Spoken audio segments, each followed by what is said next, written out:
Boleh tidak ada salahnya kita masuk sulukan tentang tahu atau tanaman coklat. Kita boleh mendidik anak kita bagaimana cara menanam bibit coklat. Bagaimana menanam bibit coklat, bagaimana sistem penanamannya, berapa jaraknya, berapa umur coklat bisa berbuah, itu kita bisa berikan motivasi kepada anak kita supaya anak kita bisa tumbuh pengetahuan tentang coklat itu sendiri. Kemudian kami di sini juga sentralisasi tadi kita mendengar dari dulu.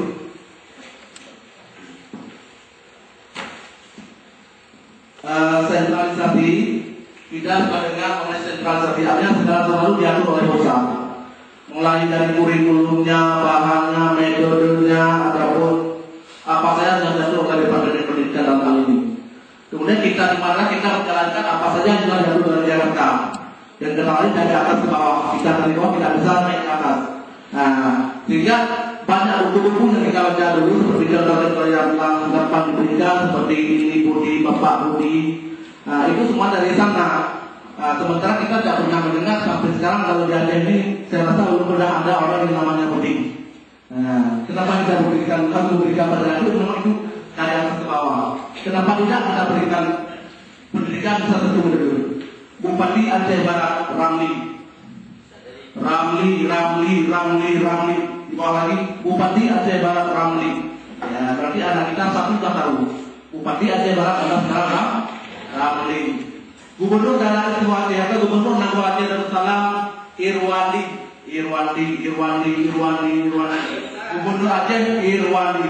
Nah, anak kita baru dua pengetahuan tentang pembinaan kita. Yang ketiga, desentralisasi, artinya dikembalikan haknya kepada daerah. Yang pada dasarnya berkaitan dengan lingkungan alam, lingkungan sosial, ekonomi, dan lingkungan sosial budaya. Yang dimaksud dengan lingkungan alam yaitu keadaan lingkungan setempat. Misalnya di contoh tadi di daerah Lampung Panjang ya. Di sana ada Jait Tudung dan Kota Talitung. Ya, itu kebetulan daerah saya. Jadi benar Pak, SD itu sudah mulai ya? Ya. Bagus sekali itu. Bisa nggak dia dicontoh sebagai model Pak? Bisa. Bisa. Itu loh. Tanpa mesti ke Jawa, saya dengan Pak Jalil sudah dapat potensi yang maha dahsyat keterampilan kita. Saya terharu itu kemampuannya. Memang kerja di sana itu kerja orang perempuan. Makanya di sana ada Jait Tudung dan Kota Tali.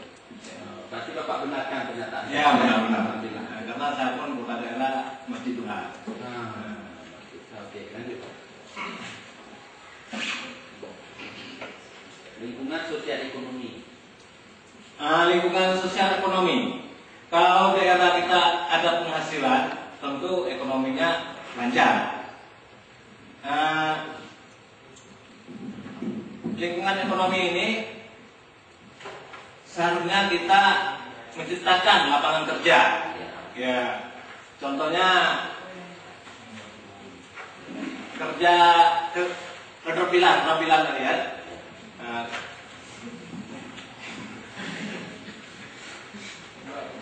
Kalau ada kebun sekolah misalnya, ada kebun sekolah, ada daun ubi, ada pohon batang macam-macam, lalu dikunjungi oleh kepala sekolah. Paginya sudah masuk ke ronde.